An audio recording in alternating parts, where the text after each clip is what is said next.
What's up, everybody, and welcome to One Man's Opinion. And today we're talking about Ferris Bueller's Day Off, a movie that came out in 1986, I think. 1986. I'll have to double check that. 1986. Got that one right. Okay, cool. Starring Matthew Broderick. And I don't know why I wanted to do this review. Typically I do like newer stuff that's on Netflix, or if I catch a new movie in theaters, I talk about it. But every now and again I like to do a throwback. I'm about to be doing a lot of throwbacks when Halloween rolls around the corner. We'll be doing a lot of spooky stuff during October. But this one popped up in Netflix recently, and I just watched it again, and I was like, you know what, man? This is a really good movie. And I wanted to do a review on it, so here we are. As far as the movie itself goes, as far as negatives and positives, there's not really a whole lot that you can gripe about when it comes to Ferris Bueller's Day Off. I think for the most part, you could nitpick some of the acting choices on occasion. There are a lot of young actors, a lot of people who haven't really had their careers take off yet, Matthew Broderick being one of them. And so sometimes the acting isn't always the greatest. Other times there are things in the movie that you could look at and say, well, realistically, that just could never happen. I try to be a little lenient with comedies. There's a lot of things in comedies that could just never happen 99% of the time. But the most important thing about a comedy is it funny? Yeah, Ferris Bueller is hilarious. Not to mention, it's probably one of the most iconic movies made in the last 30 years. Last 30 years? 40? Wow, in the last 40 years. Ferris Bueller is probably one of the most iconic comedy movies of all time. Now, I'm not saying it's necessarily like a top 10 comedy movie or anything like that, but it definitely falls under the list of like just iconic films. It's definitely one of those standout movies that you think of when you think of Matthew Broderick's career, when you think of comedy movies, when you think of movies that you just grew up watching and loving. Ferris Bueller is one of those movies that come to mind. I would say, though, I think my most interesting takeaway from Ferris Bueller is they got the title wrong. I don't think Ferris Bueller's Day Off was the right title.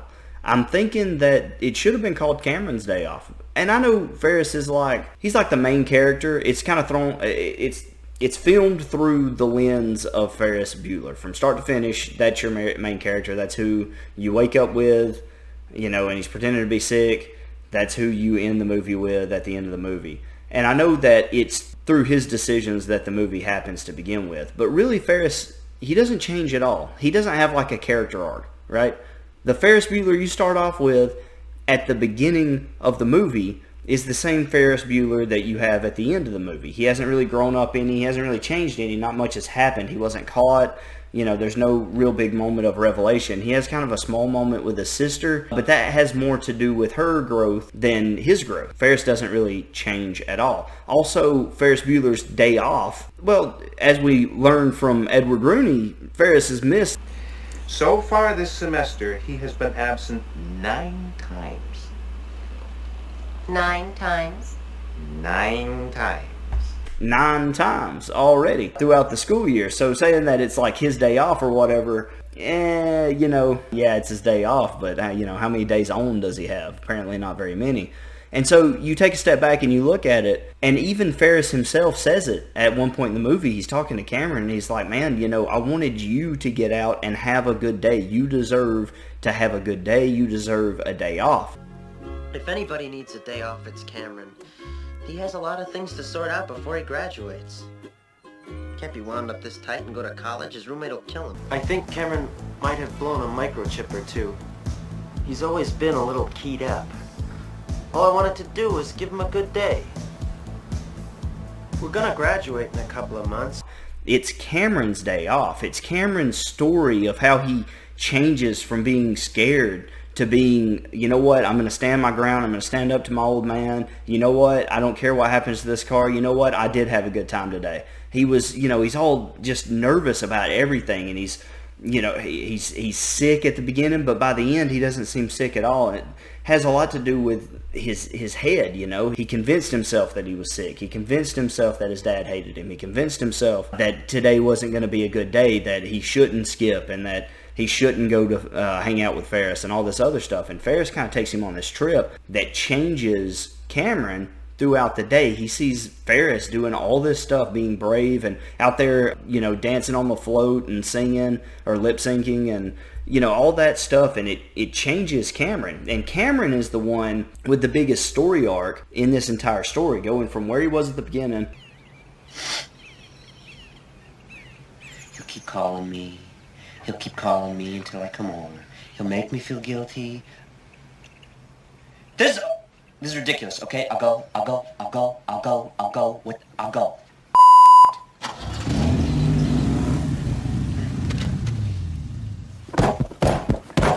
To, you know what, just, I'm tired of letting life happen to me. Now it's my turn. I'm going to go and I'm going to chase after life. I gotta take a stand against him.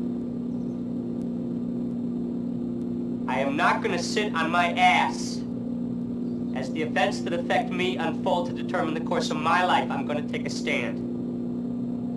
I think that's really awesome. Cameron's a really cool character, and it's cool to see him have that growth. And because he's this character who works hard and who is afraid to take risks, you really step back and think about it, it's really Cameron's day off. It's not so much Ferris Bueller's day off. It's Cameron, insert whatever his last name is here. I know it's probably mentioned. Actually, I know for a fact that it's mentioned in the movie, but I don't remember what it was. If his name was in the title, I would remember what it was, because Ferris Bueller's day off, you know, that's why I remember Ferris's last name. If it was Cameron, last name here, day off, then I would remember his name too. I think one of the best characters in this movie, just to brag on it a little bit more, is Grace. And obviously I could talk about Matthew Broderick. I could talk about Ferris and how great he is, but I don't want to spend too much time talking about that. First of all, if you've seen the movie, you know that Matthew's great as Ferris. You know that Ferris is the main character, so you get plenty of screen time with him. You know how charismatic he is and how wonderful it is to watch him, how funny.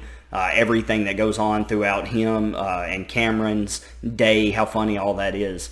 But the character who gets very little screen time and really just makes the most of it is Grace. The secretary for Ed Rooney, she doesn't get just a whole lot of lines and she doesn't get just a whole lot of screen time, but man, she's hilarious. Just everything that comes out of that woman's mouth is so funny. And it's so, I don't want to say subtle, but it is almost just subtle. She just has these little one-liners, you know. Ed will be talking, and then she'll just say something, and it's just, and Ed gives her that look, you know. I don't trust this kid any further than I can throw him. Well, with your bad knee, Ed, you shouldn't throw anybody. It's true. He jeopardizes my ability to effectively govern this student body. Well, makes you look like an ass is what he does, Ed. Thank you, Grace. I don't know, man. It's always what she says. It's not even necessarily Ed's reaction that is so funny. But start to finish, the movie has a lot of solid comedy in it.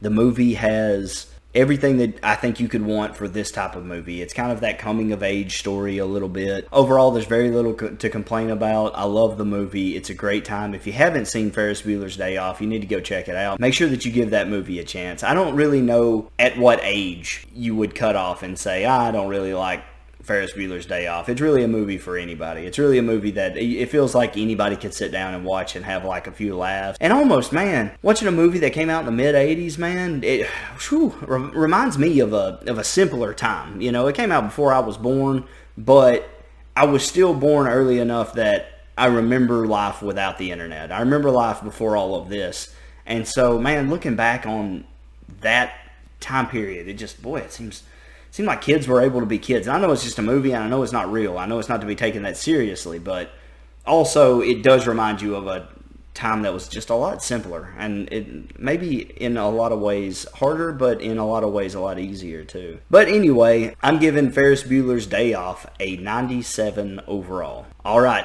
what did you think about Ferris Bueller's Day Off? What did you think about my review? Let me know in the comments down below. Make sure that you like, share, and subscribe, all that good stuff. If you didn't like what you heard here, or if you did disagree, don't get mad. Remember, this is just one man's opinion. Thanks.